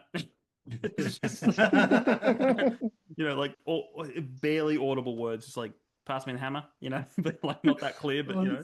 And then it's doing the bang, bang, bang, and the drills. Oh, I love them. Yeah, like the kind of the it's like AI before AI. You know, it's like Oh, I that's love so good. I love them. That's terrible, though. I mean, that would be I'd be so angry, but also so amused that you can't be mad. Yeah, because it's just an animal. And you can't kill it because it's native. But all right. Look, we don't want to keep you too long, so let's jump into this game. We have this game now that we play, Tim. It's kind of inspired by, well, all caps, and kind of inspired by Mirthquake. I was gonna say Mirthquake. Yeah. Where we're going to, well, you know what? I'll bring up the picture, so you know what's going on. Yeah, I've seen you guys do this a few times, and it's a blast. Yeah. We had our last guest come on just to play it. Do I really want to play it? So the game is called Story Pitch. It's basically there's these three 4 setting, genre, main character's profession, and a crazy addition. And basically, you can pick a number between 1 and 12, and we'll give you what they are, and then you got to pitch us a story. But we also have recently found the Spinny Wheel website, so you can either give us the numbers or spin the wheel. It's completely up to you, and then you can pitch us a story. So, how do you want to play it, Tim? Do you want to give us the numbers, or do you want to spin the wheel? Let's go numbers for 3 and then wheel for the last one. Oh, okay. Yeah. So what So are you I'll give let's do 3 for setting. Yes. 5 for genre. Mm-hmm. And 7 for main character. And you want to spin the wheel for the last. Yeah, let's do it. All right, okay. All right. Spinning the wheel really fast. And we got a 10.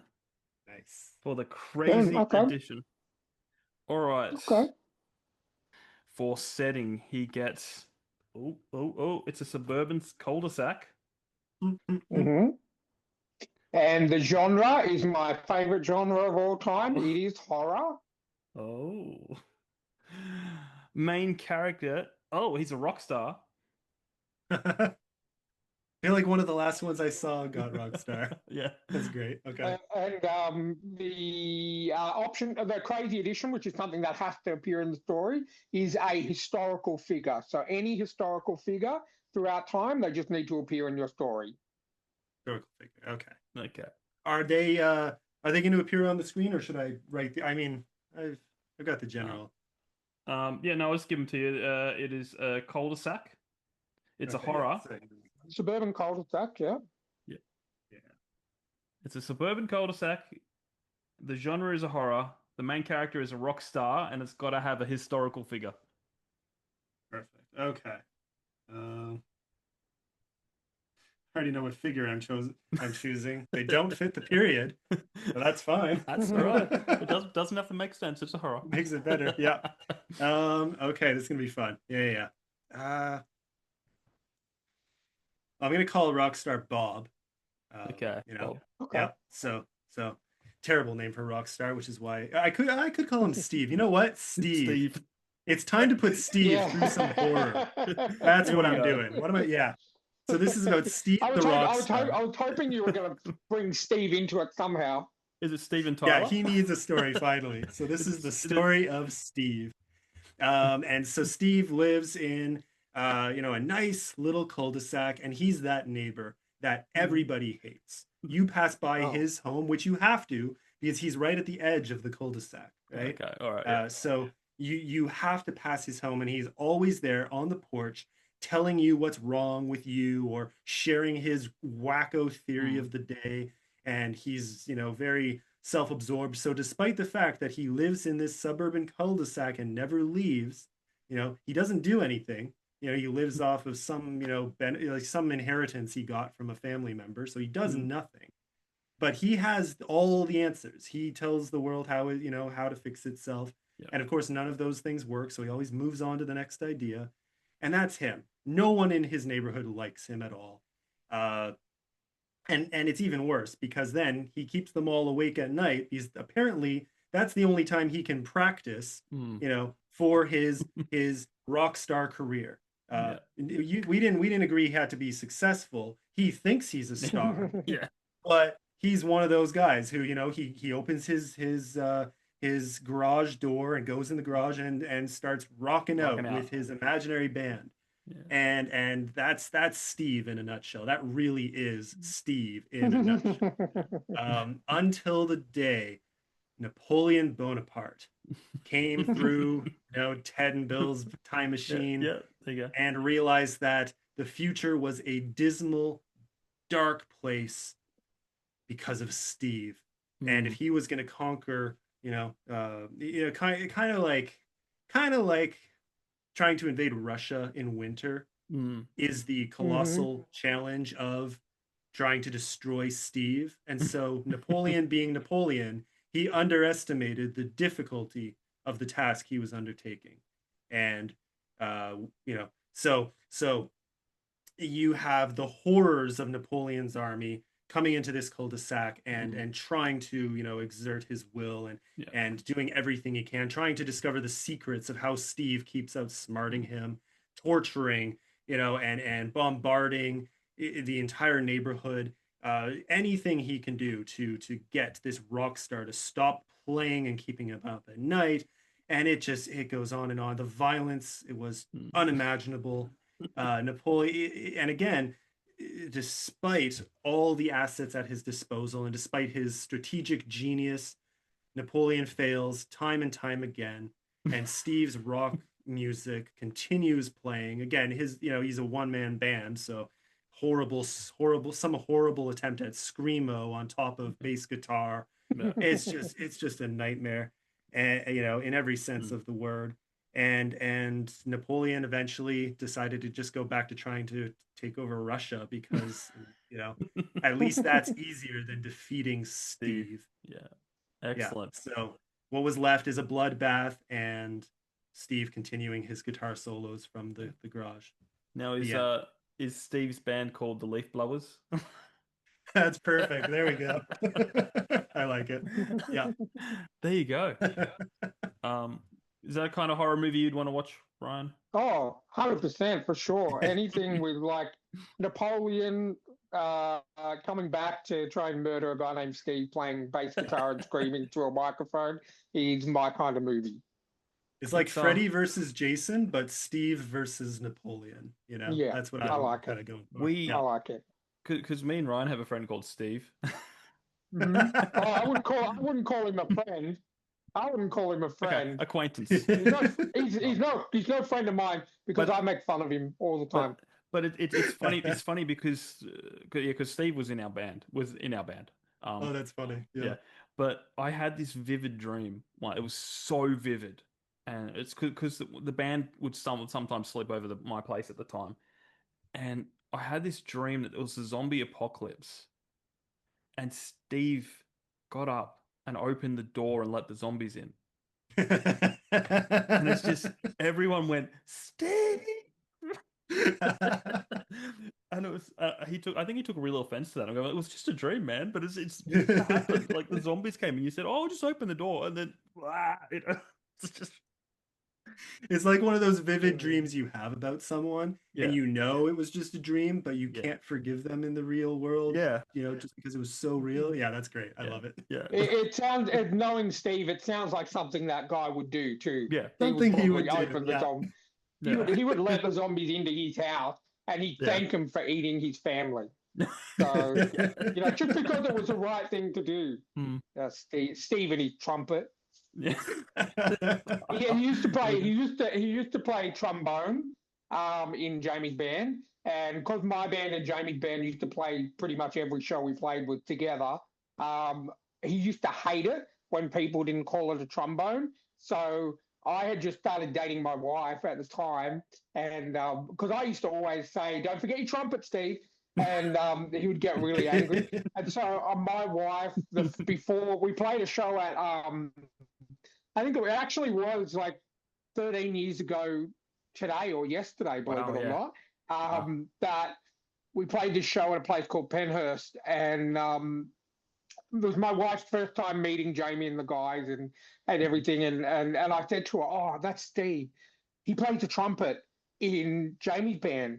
So go up and tell him how much you love the trumpet and you can't wait to see him playing the trumpet. And she did. And he got and I was standing behind her and I was like, go on, get angry at her. I dare you. And he's just like, oh, yeah, that's actually a trombone. And I said, no, it's not, it's a trumpet. But yeah, he really didn't like me after that. Me and him would have so many wars on Facebook. It's not funny. Yeah. Was that the show where, because I remember going to a show and it was in, we have these places called RSLs, Tim. Yeah. Okay. And they have strict dress code. We call it fancy bogan venues because they have strict dress codes. No hats. You got to wear. You can't wear singlets even though they've got like footy singlets hanging on the wall, but you can't wear them. Yeah. But wow, to get through to this venue, you had to go through it. And this guy came in from like a rock band, like a rock band, like leather sleeves and nothing under it. Yeah. And then they're going like, we can't let you in. And he's like, but I'm a rock star. I remember that place because I've worn hats all my life, and I normally, when we're on stage, I wear a hat. Yeah. And they're like, "Oh, you have to take your hat off." And then I took it off, and then as soon as the guy walked away, I put it back on. Yeah. And because I had long hair, so I had bad hat hair after that. Yeah. And I put it back on, and he'd come over and he'd say, "Mate, you got to take it off." I'm like, "Oh, sorry." I take it off, he'd walk away, and put it back on. It was a constant game. But like, I'm pretty sure it was like with the venue, like it was at the back of the thing, and once you were in there, you could do what you want and wear what you want. Like they said that, and it's like you just can't wear it when you. This is just ridiculous. Yeah. Wow. It's like I get it. You don't want me to wear flip flops, Yeah. But like, that's fair enough. I'm not naked, Exactly. Like it's all RSL clubs that make you take your hat off, and I always forget, and it always left me with bad hat hair. Yeah. And I just put it straight back on as soon as I walk away. But that was the place, Jamie. That was it. Yeah. It was a Friday night, and you had to walk through the RSL to get to the venue. That guy just would not leave us alone. That's it. That's wild. All right. Yep. Round 2, Tim, and I feel like I'm going to have to, because I update these graphs. This is a new graph, so you can give us the same numbers if you want, and it'll be a different result. But I like to add more and more over time and change it up and mix it up. So I'm thinking I'm going to have to add Steve to it. Yeah. So this one, mandatory Steve has to as be like crazy addition.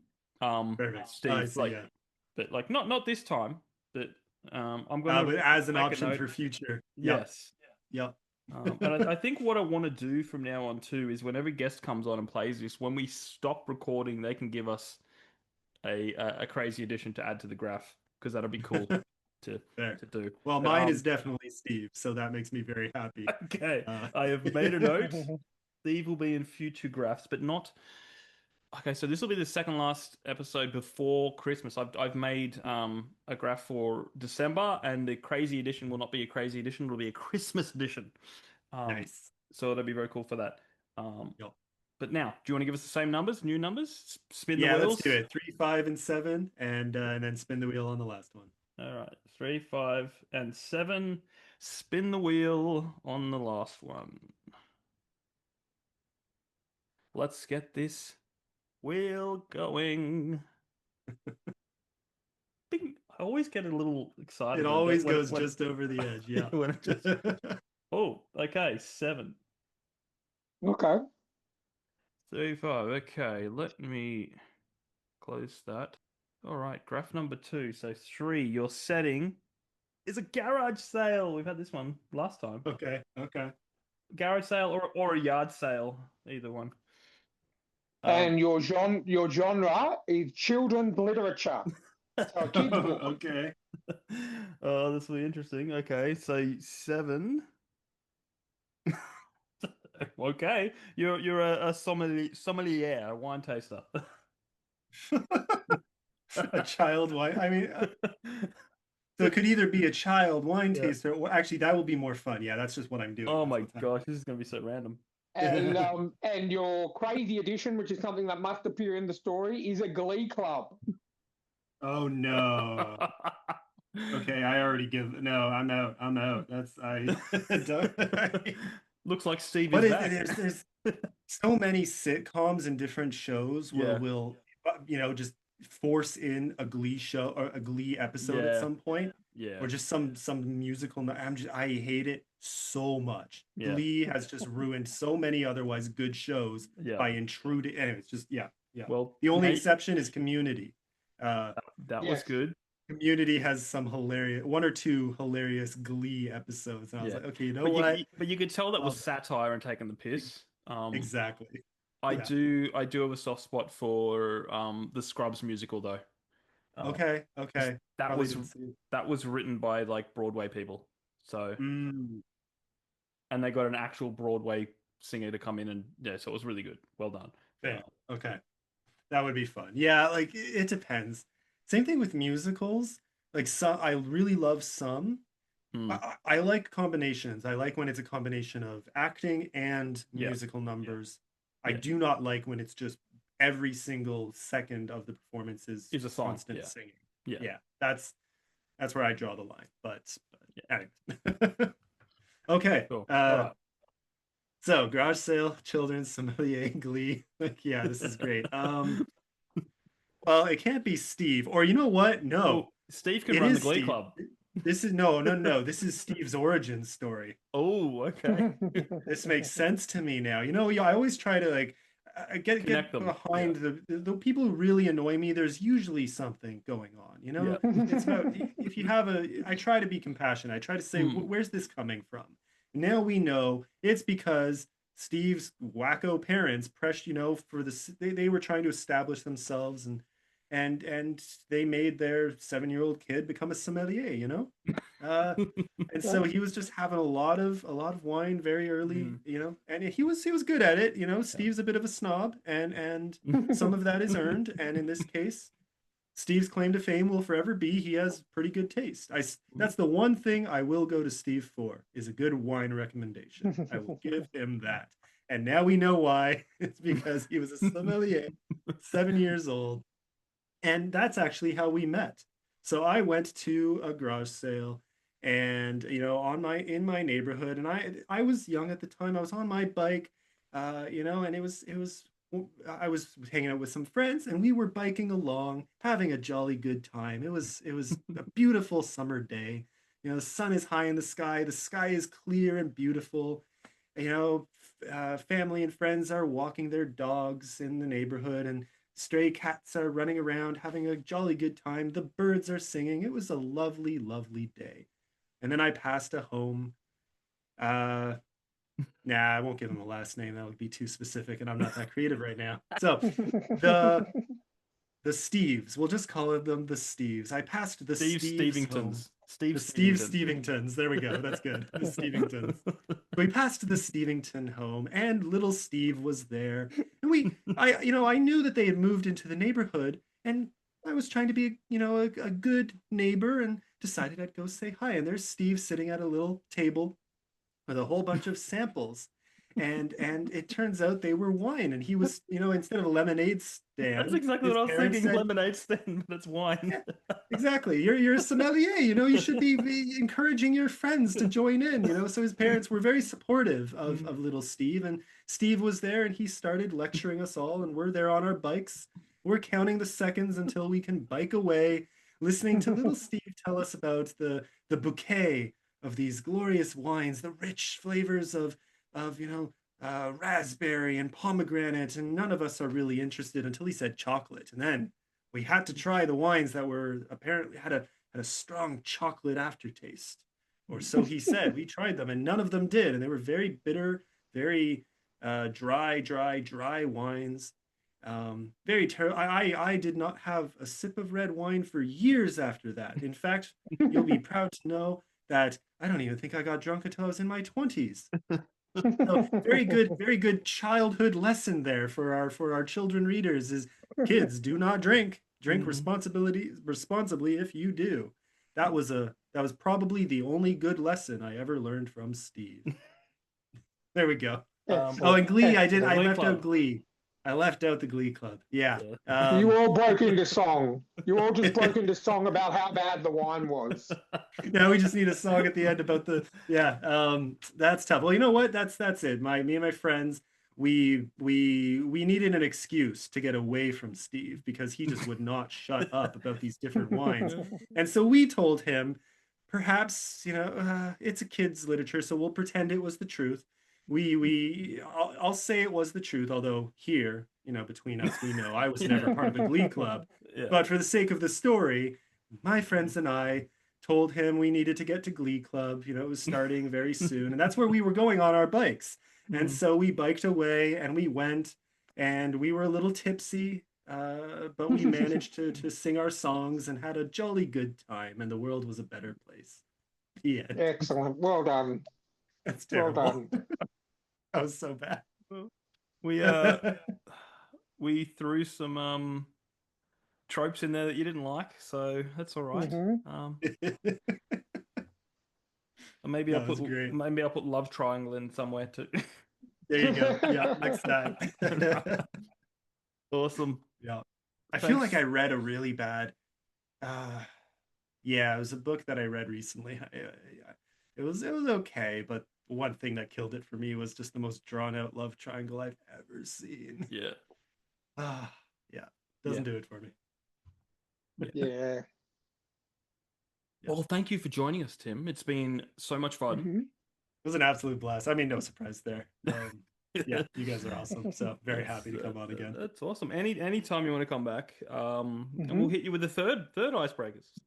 Hey, Yes. I love it. Yeah, you see, you drew me in earlier. You talked about the surprise, and now I'm like, okay, well now I have to come back. I have to experience the third set. Publish more books.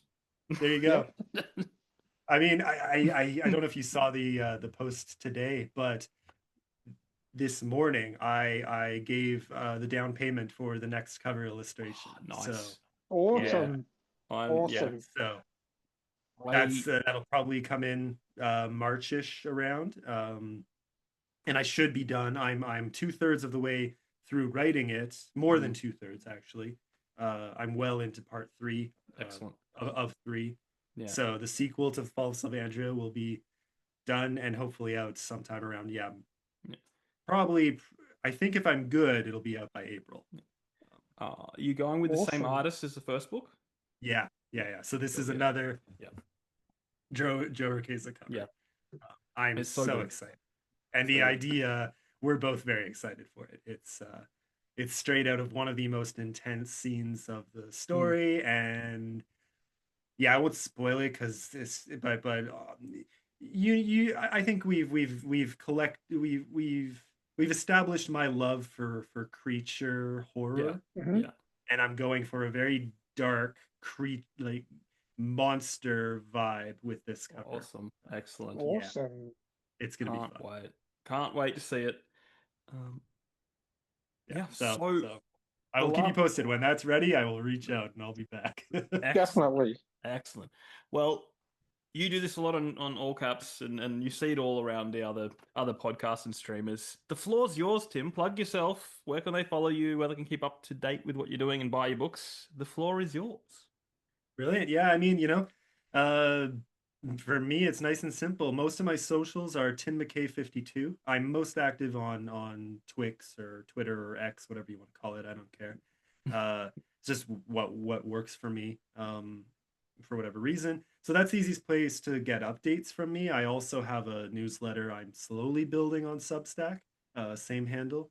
So probably those are the two best spots. Otherwise, Amazon. All my books are there.